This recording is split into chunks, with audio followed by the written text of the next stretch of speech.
Setan itu mengajak kita untuk tidak sholat, tidak mungkin berhasil.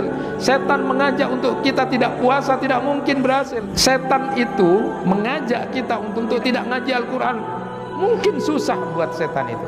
Tapi setan masuk di jalan permusuhan antara satu orang dengan yang lain. Pertengkaran, perbedaan pendapat, itulah yang membuat kemudian kepentingan itu akhirnya menjadi permusuhan. Sawu sufufakum, luruskan safkum, rapat. Supaya apa? Supaya hati-hati kamu itu bisa kemudian menjadi sejuk dan selalu bersama bergandengan tangan. At-tanawu fil ibadah, variasi yang kemudian diberikan contoh oleh Rasulullah SAW, tidak boleh menjadi politik identitas pada satu kelompok lain. Misalnya Rasulullah SAW memberikan contoh takbir itu ketika mengangkat tangan itu ada dua, satu yang sejajar begini, jadi tidak terlalu rapat, tidak terlalu renggang, jadi sedang, dan ini sejajar. Ini namanya at-tanawu fil ibadah. Yang kedua diberi contoh seperti ini, boleh dua-duanya. Jadi yang boleh berbeda itu adalah at-tanawu fil ibadah, variasi dalam beragama, karena itu dicontohkan oleh Rasulullah SAW. Semuanya boleh kita coba. Yang kedua al-khilaf, jadi kalau ikhtilaf ulama berbeda pandangan itu boleh. Kemudian yang ketiga yang tidak boleh berbeda itu adalah al-khuruj minad din, keluar dari agama, itu yang tidak boleh. Allah malu tidak memberi seorang hamba ketika tangannya sudah diangkat, kemudian turun tangan itu dengan tangan kosong. Lalu pertanyaannya, kapan kita mengangkat tangan itu pada waktu berdoa? Lalu kemudian bagaimana caranya mengangkat tangan? Begini, agak serius itu ya. Jadi merengek sama Allah, itu tanda bukti kita sungguh-sungguh berdoa pada Allah. Jadi dengan model begini, sejajar atau kemudian begini. Baru kemudian yang ketiga itu ibtihal, jadi sampai begini, jadi sampai ketiaknya kelihatan. Tidak ada satupun agama yang berani menyatakan inna dina indallahil Islam, atau agama saya yang benar. Tidak ada itu. Cuma di Islam, bahwa agama yang benar itu adalah Islam. Ketika sudah mendapatkan segala-galanya, apa yang dia dapat, jabatan, kekuasaan, kekayaan, disegani, dia merajai, dan dia sudah termasuk orang-orang yang kemudian disukai banyak orang, baik wanita karena kegantengannya maupun kemudian kebijakannya. Akhirnya apa yang diminta oleh Nabi Yusuf alaihissalam? Tawaffani musliman wa alhiqni bissalihin. Hanya minta wafatkan saja nanti ketika waktunya sudah mati sebagai seorang muslim dan tergolong orang-orang yang soleh. Itu permintaannya. Jadi tidak minta macam-macam. Rasulullah SAW sudah menyatakan semua umatku akan masuk surga kecuali yang enggan. Orang yang enggan itu adalah orang yang menolak Islam, orang yang tidak mengilmui Islam dan tidak mengamalkan keislaman. Iftirakul ummah, bahwa umat itu akan terpecah menjadi 73 golongan. Satu saja yang masuk surga. Apa enggak keren tuh? 72 golongan lainnya nanti masuk neraka. Hadis-hadis ini kemudian dipakai jadi legitimasi dari golongan masing-masing, dari ormas masing-masing. Sayalah yang masuk surga, sayalah ahlus sunnah wal jamaah, sayalah yang itu tidak. Nah, bagaimana memposisikan itu?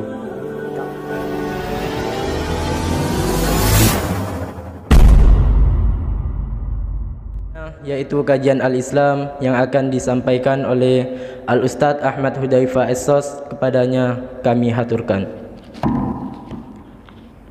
Assalamualaikum warahmatullahi wabarakatuh.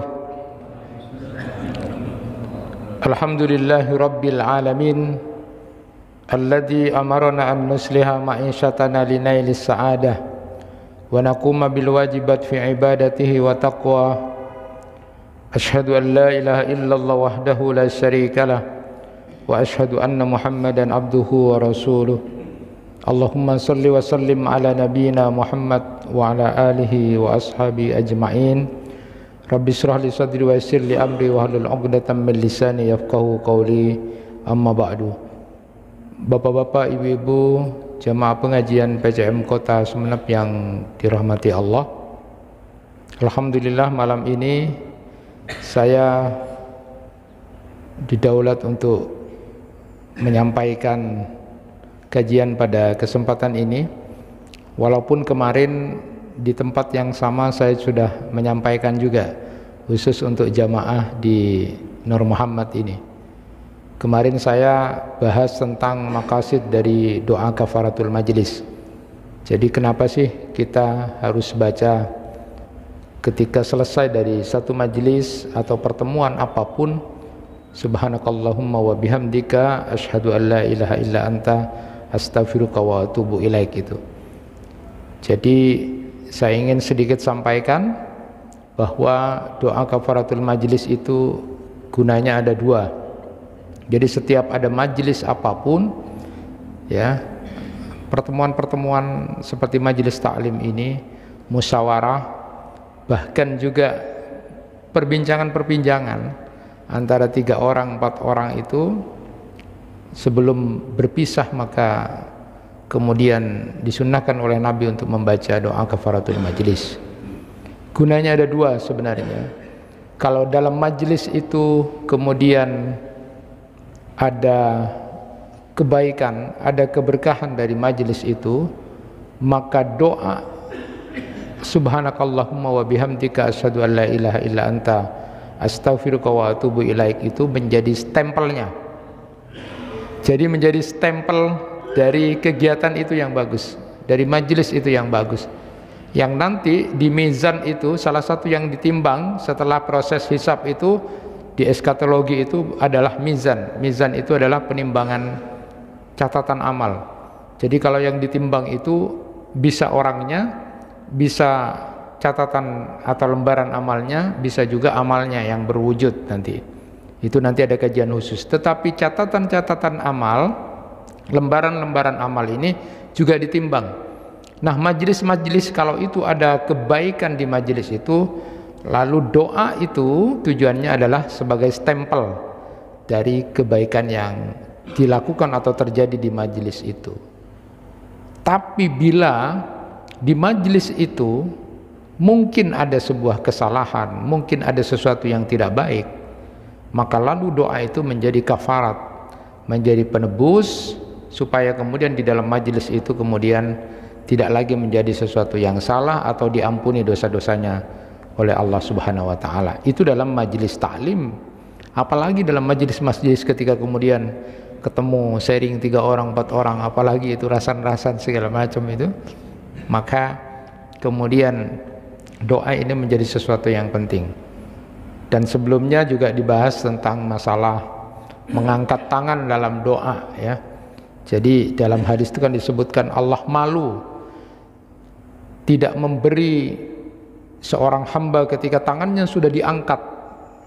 Allah malu kemudian turun tangan itu dengan tangan kosong. Lalu pertanyaannya, kapan kita mengangkat tangan itu pada waktu berdoa? Lalu kemudian bagaimana caranya mengangkat tangan? Itu sudah pernah kita bahas. Sekedar mereview. Jadi model pertama itu Rasulullah SAW begini. Jadi simbol begini. Jadi orang yang khotib itu ketika berdoa seperti ini. Ini tapi tidak ada hubungannya dengan urusan paslon, ya, tidak. Yang jelas kalau begini itu bid'ah gitu kan. Kalau begini apalagi. Yang ada itu begini. Itu khotib Jumat.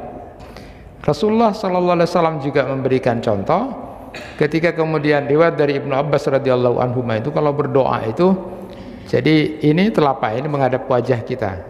Dan itu sejajar dengan ini, paling tidak seputaran begini, dan ini ditempelkan, atau kemudian dengan begini, agak serius itu ya, jadi merengek sama Allah.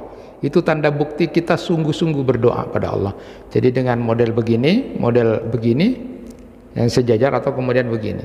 Baru kemudian yang ketiga itu ibtihal, jadi sampai begini, jadi sampai ketiaknya kelihatan. Itu kalau doa istisqa, sama kemudian ketika berhadapan dengan musuh yang luar biasa, atau ketika di wukuf di padang Arafah. Jadi seperti ini. Dan itu contoh-contoh dari macam model mengangkat tangan.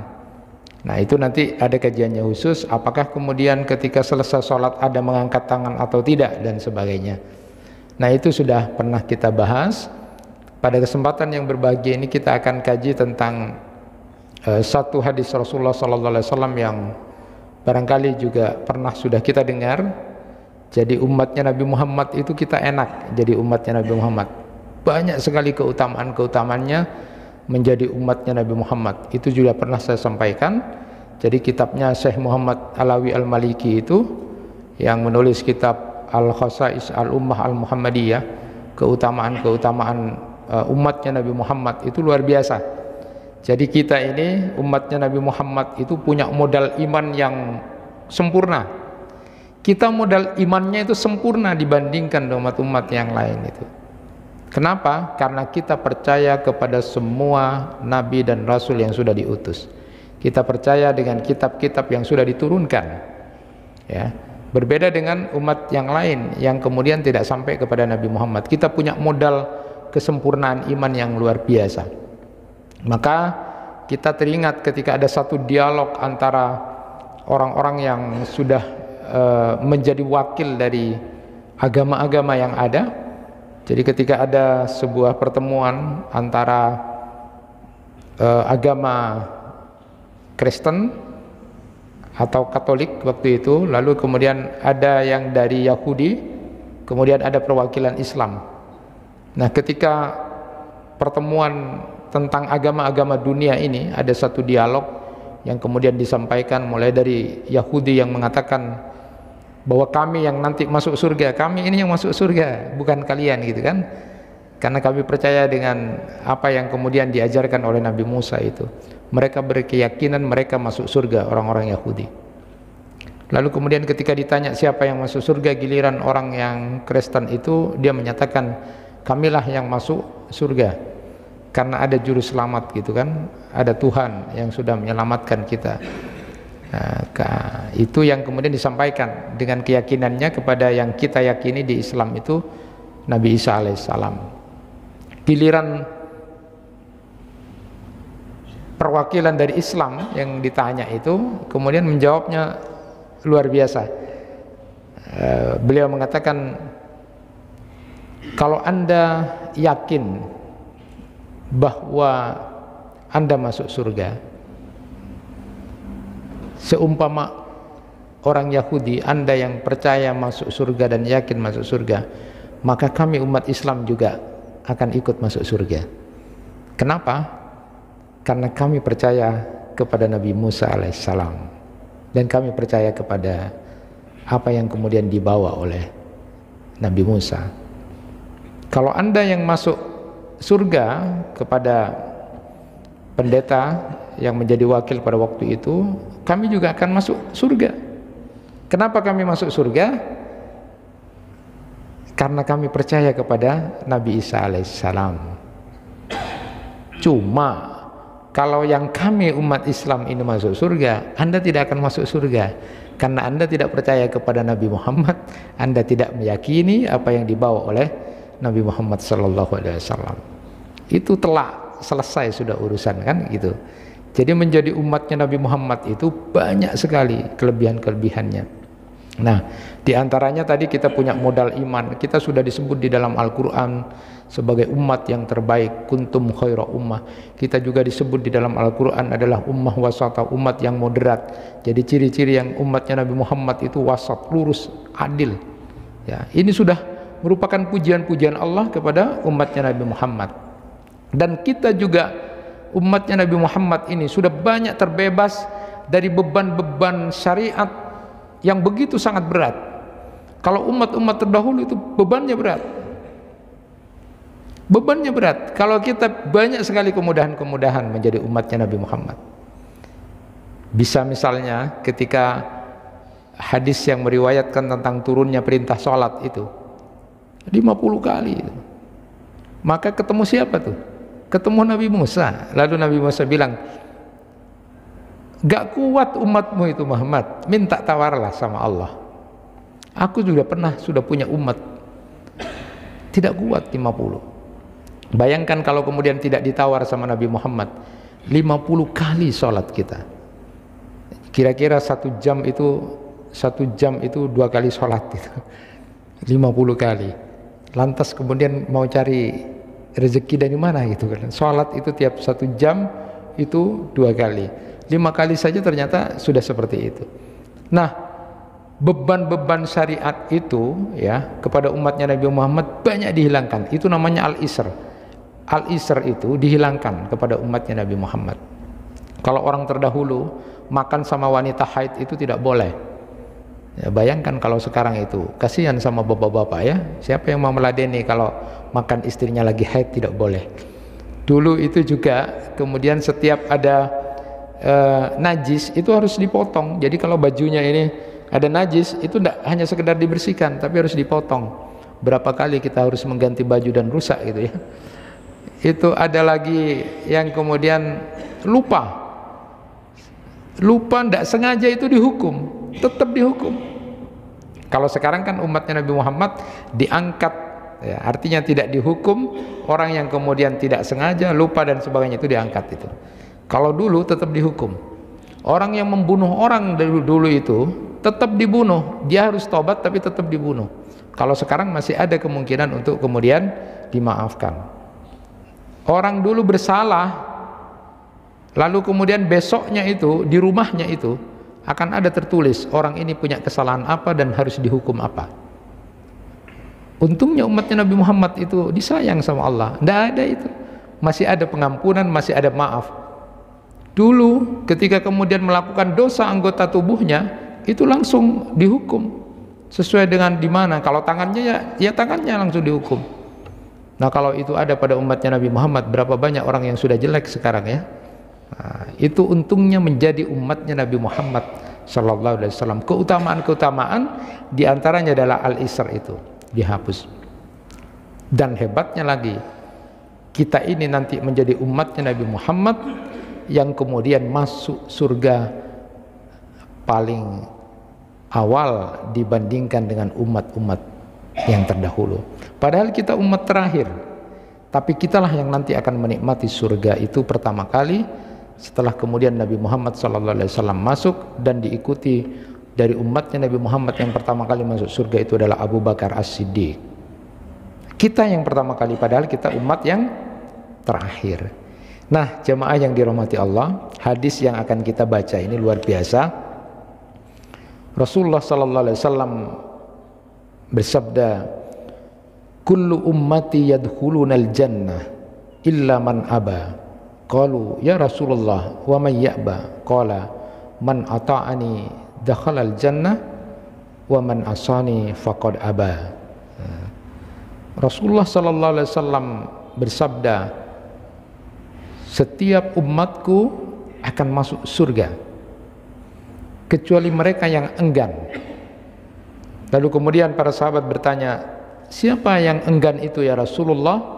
Maka Rasulullah kemudian menjawab, siapa yang taat kepadaku maka dia akan masuk surga, dan siapa yang kemudian bermaksiat kepadaku maka dialah orang yang enggan. Coba perhatikan betapa luar biasanya hadis ini, hadis yang menggembirakan, hadis yang memberikan kesenangan kepada kita, bahwa Rasulullah SAW menyatakan umatku seluruhnya akan masuk surga kecuali yang memang tidak mau masuk surga, kecuali yang enggan itu tidak mau masuk surga.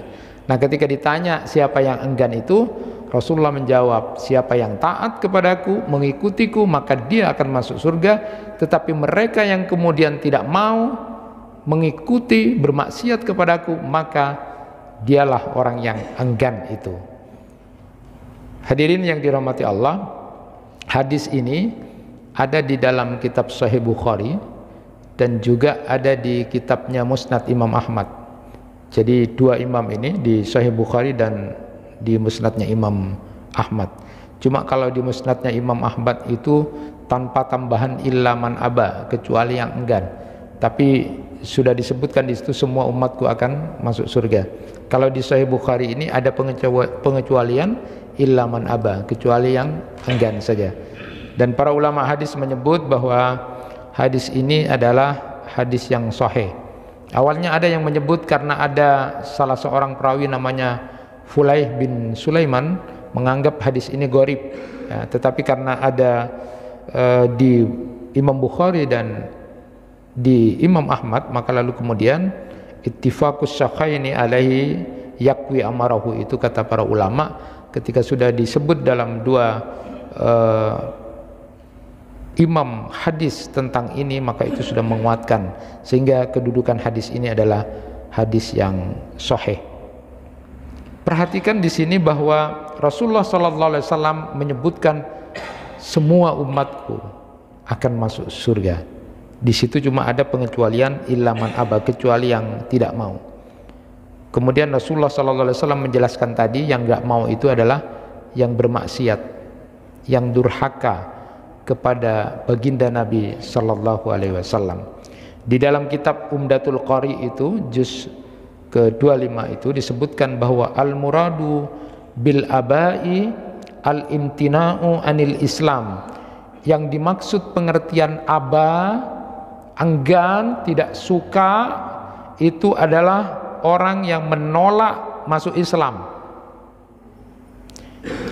Jadi orang yang akan masuk surga itu adalah orang yang mengimani Islam, orang yang mengilmui Islam dan mengamalkan keislamannya, itu adalah orang yang masuk surga. Tetapi orang yang enggan itu adalah orang yang menolak Islam, orang yang tidak mengilmui Islam dan tidak mengamalkan keislaman. Itu adalah orang yang enggan. Jadi berdasarkan hadis ini, kalau perspektif seperti ini, maka umatnya Nabi Muhammad itu dibagi dua, yaitu umat Islam yang sudah masuk Islam atau berada dalam keislaman, umat ijabah namanya, dan orang kafir di luar Islam namanya ummah dakwah. Jadi ummah ijabah orang yang sudah Islam, dan umatnya Nabi Muhammad tapi dia tidak masuk Islam, itu namanya adalah ummah dakwah, umat yang kemudian harus diajak, ya, kemudian didakwahi tentang kebenaran Islam itu. Dan kita sebagai seorang muslim harus sudah meyakini ayat-ayat Al-Quran maupun hadis-hadis Nabi. Ayat-ayat Al-Quran yang kemudian kita pahami bersama adalah innad dina indallahil Islam, sesungguhnya agama yang benar itu adalah Islam. Jadi jangan terjemahkan sesungguhnya agama yang paling benar, tidak, tetapi sesungguhnya agama yang benar itu adalah Islam. Jadi ketika ada dialog, ya, tentang itu, tanyakan pada agama lain. Misalnya, apakah ada di agama Anda kitab yang kemudian seberani kitabnya umat Islam yang menyatakan bahwa agama inilah yang benar? Tidak ada satupun. Tidak ada satupun agama yang berani menyatakan innad dina indallahil Islam, atau agama saya yang benar. Tidak ada itu. Cuma di Islam. Itu Quran surat Ali Imran ayat 19. Maka di ayat yang lain kemudian disebutkan wa may yattaqi ghairal islami dina fala yuqbala minhu wa huwa fil akhirati minal khasirin. Siapa yang mencari agama selain Islam, maka tidak akan pernah diterima itu, dan dia termasuk orang-orang yang rugi nanti di akhirat. Termasuk kita pun yang sudah Islam pun kemudian oleh Allah Subhanahu wa taala diingatkan dalam ayat yang selalu dibaca oleh khatib Jumat, ya ayyuhalladzina amanu taqullaha haqqa tuqatih wa la tamutunna illa wa antum muslimun. Jangan kamu mati, jangan sekali-kali kamu mati kecuali sebagai seorang muslim. Maka sampai kemudian Nabi Yusuf pun ketika sudah mendapatkan segala-galanya, apa yang dia dapat, jabatan, kekuasaan, kekayaan disegani, dia merajai, dan dia sudah termasuk orang-orang yang kemudian disukai banyak orang, baik wanita karena kegantengannya maupun kemudian kebijakannya. Tapi toh akhirnya apa yang diminta oleh Nabi Yusuf alaihissalam, yang merupakan cerita yang paling bagus itu, beliau kemudian diabadikan doanya, tawaffani musliman wa alhiqni bissalihin. Hanya minta wafatkan saja nanti ketika waktunya sudah mati sebagai seorang muslim dan tergolong orang-orang yang soleh. Itu permintaannya. Jadi tidak minta macam-macam. Apa sih hidup itu? Mau harta, mau jabatan, semuanya sudah didapat. Pada akhirnya intinya adalah berdoa, tawaffani musliman wa alhiqni bissalihin. Itu sudah permintaan Nabi Yusuf itu. Sudah jadi raja, sudah kemudian kekuasaannya disegani, semua sudah ada, tapi akhirnya dia cuma berharap yang diabadikan dalam Al-Quran, wafatkan aku dalam keadaan sebagai seorang muslim dan masukkan aku termasuk golongan orang-orang yang soleh. Bagaimana dengan kita? bukan siapa-siapa, bukan raja, tidak punya kekuasaan, tidak punya harta banyak, kok tidak mau minta kemudian mati dalam keadaan sebagai seorang muslim itu.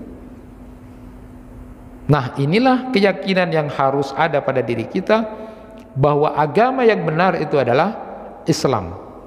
Dan Rasulullah SAW sudah menyatakan, semua umatku akan masuk surga kecuali yang enggan, dan orang yang enggan itu adalah yang menolak, tidak mau mengilmui dan tidak mau mengamalkan Islam. Hadirin yang dirahmati Allah, sederhananya untuk membedakan umatnya Nabi Muhammad itu, memang kalau secara otentik, secara sederhana itu, orang yang disebut menolak atau enggan, yang termasuk umatnya Nabi Muhammad yang enggan, yang nanti dia akan masuk neraka, itu adalah takdzibur Rasul alaihi salatu wassalam fi syai'in mimma ja'a bihi, adalah orang yang kemudian mendustakan, tidak percaya kepada Nabi Muhammad SAW dan apa yang dibawa oleh Nabi Muhammad. Jadi dia berada di masa umatnya Nabi Muhammad, tapi dia mendustakan, dia tidak percaya kepada Nabi Muhammad dan apa yang dibawa oleh Nabi Muhammad, maka itulah orang yang enggan itu.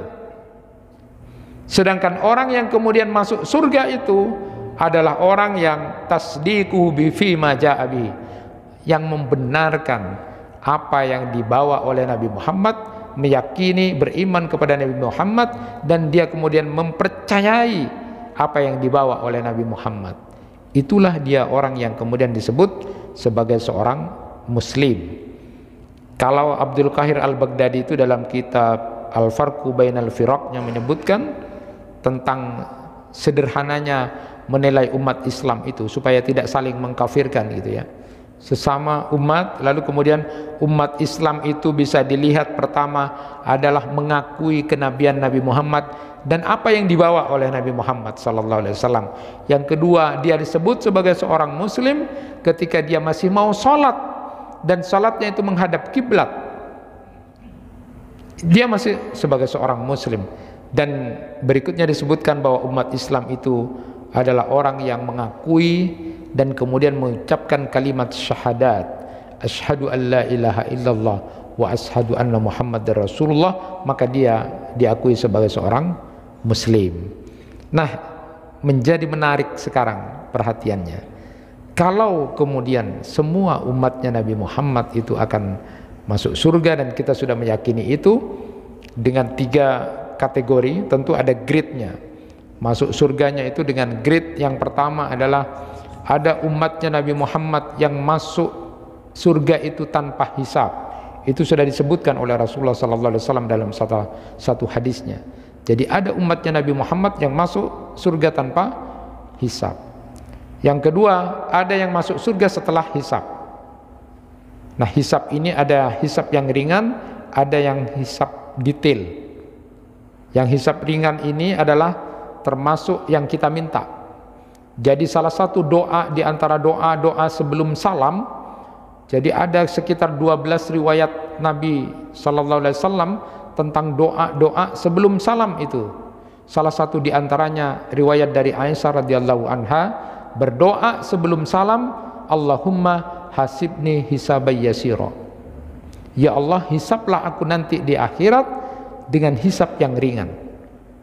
Selesai membaca itu, ketika Aisyah mendengar bacaan itu, bertanya kepada Rasulullah, apa itu hisab yang ringan itu?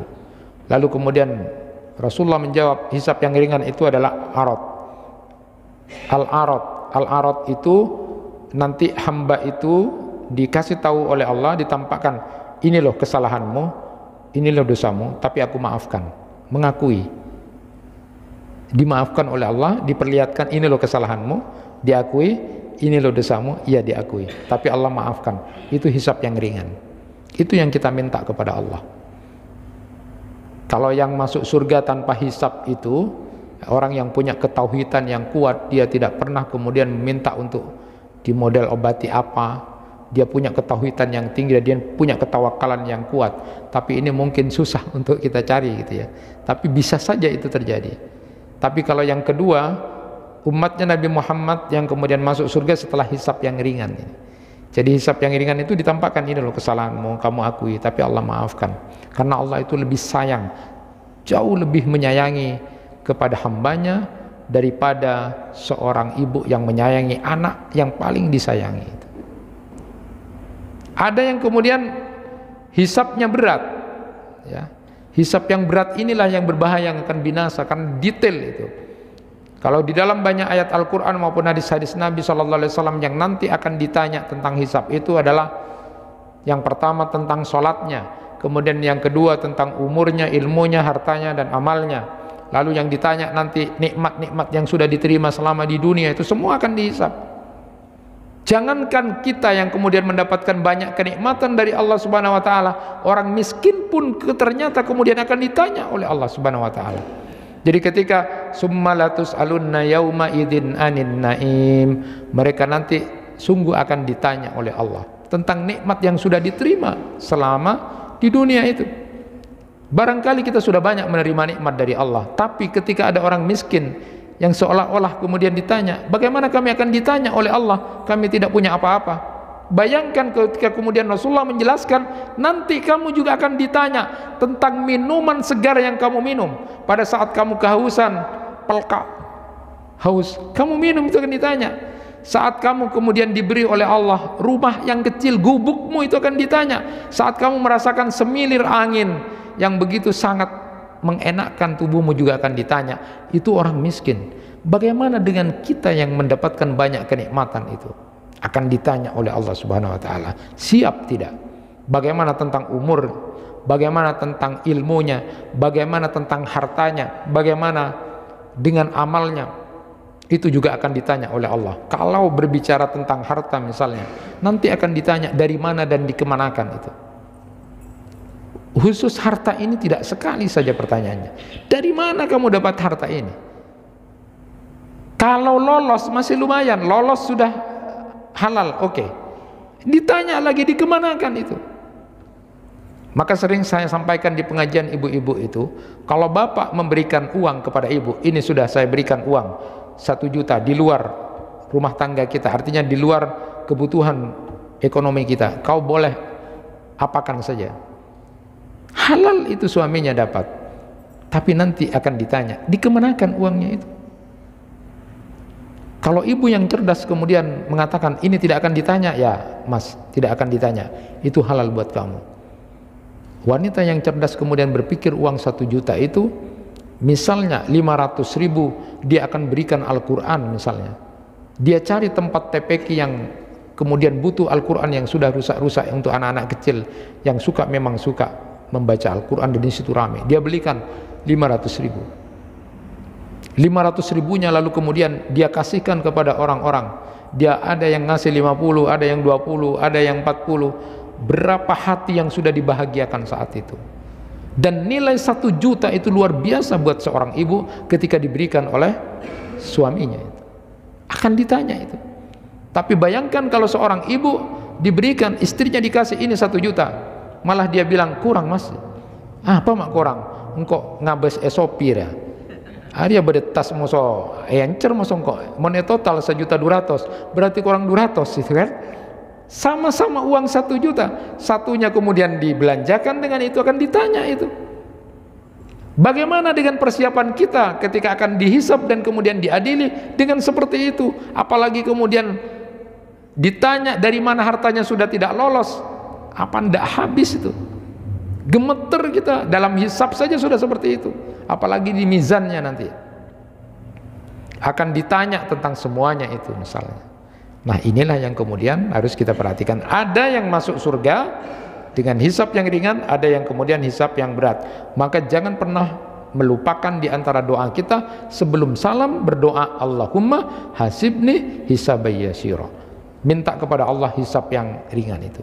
Dan ada yang kemudian masuk surga dari umatnya Nabi Muhammad yang sebelumnya itu masuk neraka karena proses hisab yang detail, lalu kemudian harus mampir ke neraka. Nah, walaupun ini sudah masuk neraka, nanti ada imannya. Dalam hadis sudah disebutkan, cari wahai malaikat, ada dari umat itu yang kemudian masih punya iman, walaupun imannya itu seberat zarrah, kecil sekali, lalu kemudian dientaskan, lalu kemudian ditaruh di sungai kehidupan itu, lalu orang yang tadi sudah gosong itu ditaruh di Nahrul Hayah itu sampai kemudian tumbuh seperti tumbuhnya tumbuhan ketika hujan pertama kali itu. Nah, ini dimasukkan surga juga. Tapi ini umatnya Nabi Muhammad yang terakhir masuk surga itu. Dan itu namanya alumni neraka, namanya Jahannamiyun, ya. Tidak enak kalau disebut ini alumni dari neraka itu, namanya Jahannamiyun. Jadi umatnya Nabi Muhammad semuanya itu akan masuk surga asalkan punya iman, walaupun seberat zarrah itu. Dengan grade yang tadi disebutkan adalah yang pertama masuk surga tanpa hisab, kemudian ada yang masuk surga dengan hisab yang ringan, ada juga kemudian yang masuk surga setelah mampir ke neraka, dan itu disebut sebagai Jahannamiyun, dan itu adalah orang yang kemudian nanti dihisab dengan hisab yang detail.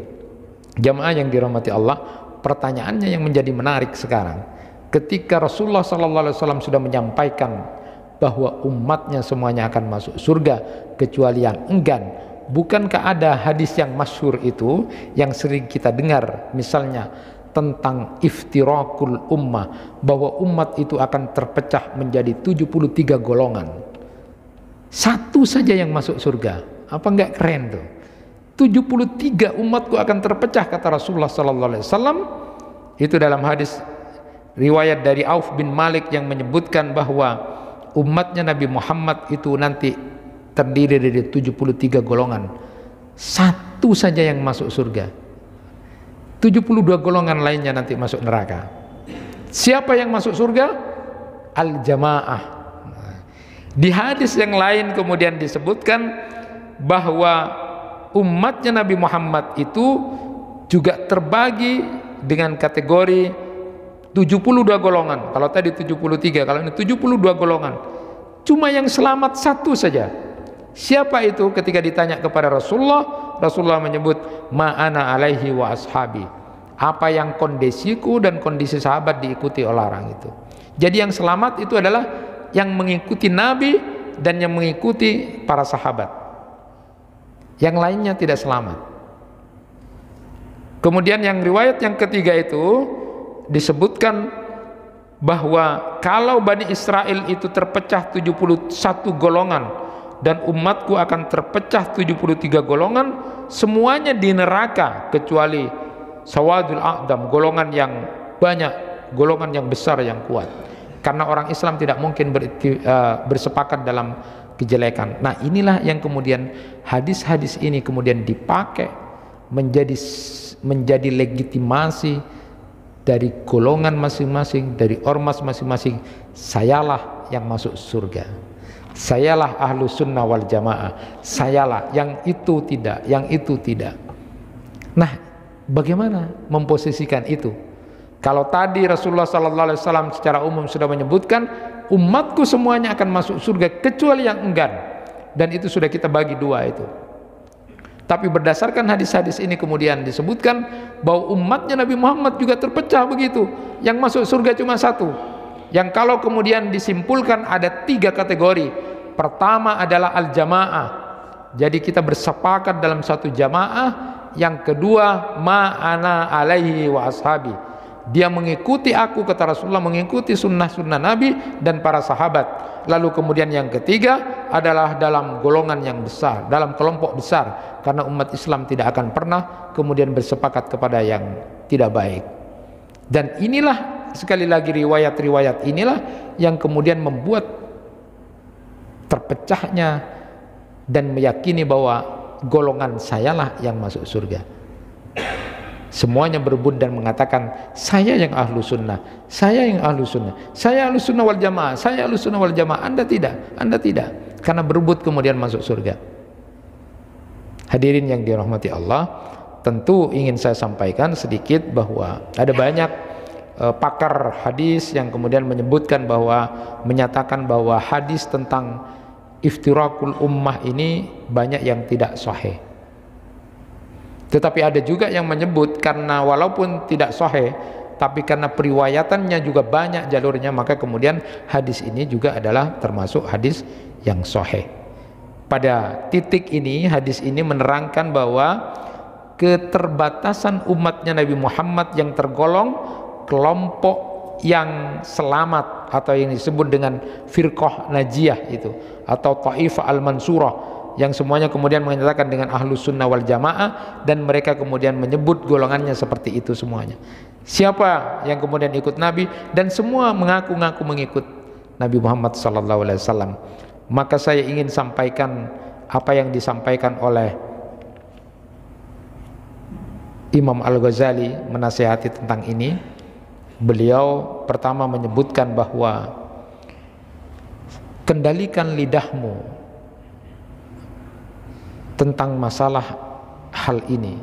Jangan kamu saling kemudian mengkafirkan, jangan saling melecehkan, merendahkan satu kelompok golongan yang lain dengan golongan yang lain. Selama yang kamu tuduh itu masih sholat dan menghadap ke kiblat dan dia sholat jamaah, maka jangan sekali-kali kemudian merendahkan dia dan mengatakan bahwa dirimulah yang masuk surga sedangkan dia neraka hanya gara-gara perbedaan furu'iyah.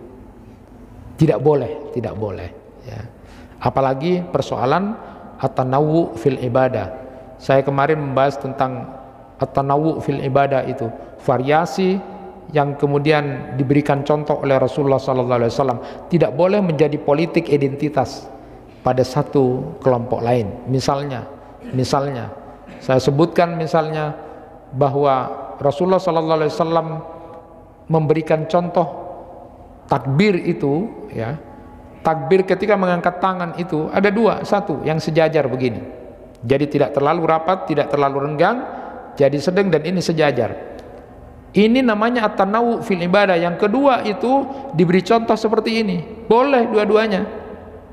Jadi yang boleh berbeda itu adalah at-tanawwu fil ibadah, variasi dalam beragama, karena itu dicontohkan oleh Rasulullah SAW, yang semuanya boleh kita coba. Yang kedua al-khilaf, jadi kalau ikhtilaf ulama, berbeda pandangan, itu boleh. Kemudian yang ketiga yang tidak boleh berbeda itu adalah al-khuruj minad din, keluar dari agama, itu yang tidak boleh. Kalau saya beri contoh misalnya at-tanawwu fil ibadah, orang boleh begini, Allahu Akbar, boleh juga pakai kemudian pada saat memegang tangan, di mana posisinya? Boleh kemudian di atas begini, di pergelangan tangan, lalu kemudian seperti ini di pergelangan, kalau ini di punggung, lalu kemudian boleh di sini.